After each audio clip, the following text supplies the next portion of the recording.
Hi, I'm Sarah Alexander, and this is my Module 5, Barriers to Web 2.0. When reading the different articles, here are just a couple of the main points that I took from them. There are many more schools that still need to embrace technology. It was surprising to me to hear that more schools are lacking in technology than the schools that are not lacking in technology. The digital divide is very pervasive, which means that not all schools are equal in the amount of technology that they have and that they can utilize. Web 2.0 caused many positive impacts to student achievement. There are many barriers to technology use that we will go over a little bit later.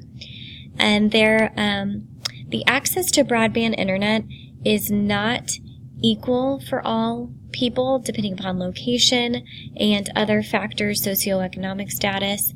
And according to the article by Vic, the internet should be as readily available as phone access. And finally, there is a very large movement to have more information available online for teachers. When thinking about the digital divide and whether or not it can be resolved, I feel like we can make the divide much smaller, but I do not feel that it will ever completely be resolved. This is based on socioeconomic status of families and the availability of resources. There are many families that are not able to purchase personal devices along with internet, along with the other necessities that they have. They may not have a computer in which their child can use to do homework.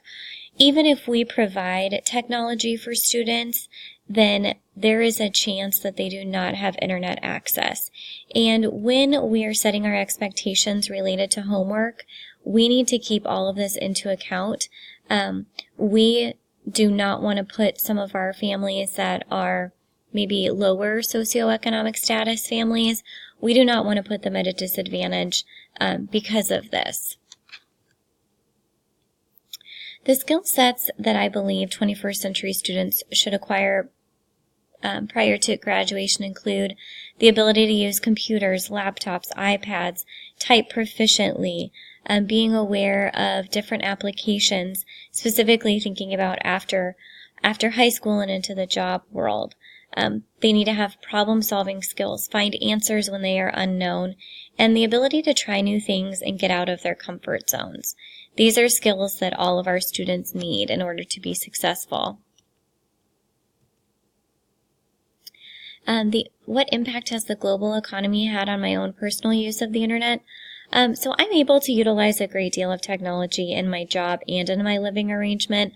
I live in a small town and we have 2 internet providers that we can choose from, which is not many compared to larger cities. But I do have access to broadband internet. I'm able to look anything up in any moment.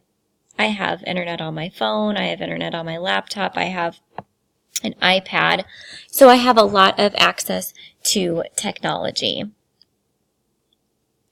The technology training that I still need, I still would love to learn more about the different kind of apps and websites available to enhance my job, and I also feel that the classes that I've been taking here through Fort Hays have really helped with this as far as exposing me to new apps and different things that I can be utilizing, but I need to be trying more things. My district has some technology. I would say we're a little further behind. I came from a very urban district, and now I'm in a suburban district, and I assumed we would have more access to technology here, but that is not the case. We have one computer cart that is shared between 17 classrooms, so this can be very challenging. We have iPads in each classroom, but only on a 1-to-2 or a 1-to-3 ratio, so there's a lot of sharing, a lot of communication that needs to go on when you need iPads for your entire class. We also have smart boards in each classroom. The advantages of innovative practices in schools. Students have the opportunity to utilize technology and become familiar with it. This will be important thinking about careers and jobs outside of school. We want to set them up for success. We want to get them ready for college, for the technology that's going to be involved in those courses as well.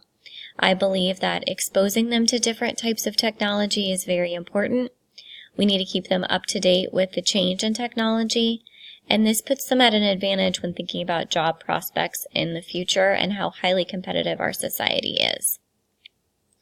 Disadvantages, sometimes technology can interfere with learning and can be a bit of a distraction, which I will talk about in just a moment. It can impact the social development of students. I believe face-to-face communication is an important skill that a lot of our students are lacking, and a lot of that is because they're on their devices frequently at home and they're not interacting with their family. So then when they come to school and they're still on devices, for me that's a concern. I have experienced some issues with technology. We utilize a great deal of Google Docs, and this year we've had a lot of students that are logging onto Google Docs, sharing them with other students, and then having this online conversation, obviously not related to what they're learning or talking about. We've had a lot of issues with students logging into other people's accounts, taking their work, changing their work, sending inappropriate messages, looking up websites that are not appropriate. We do have a great program that monitors what students are looking at, and I am able to access that at any time and see what students have been looking up. And then we've also had an issue with a group text that involved about 17 students in one grade level, and it was pouring over into our school day and causing a great deal of issues.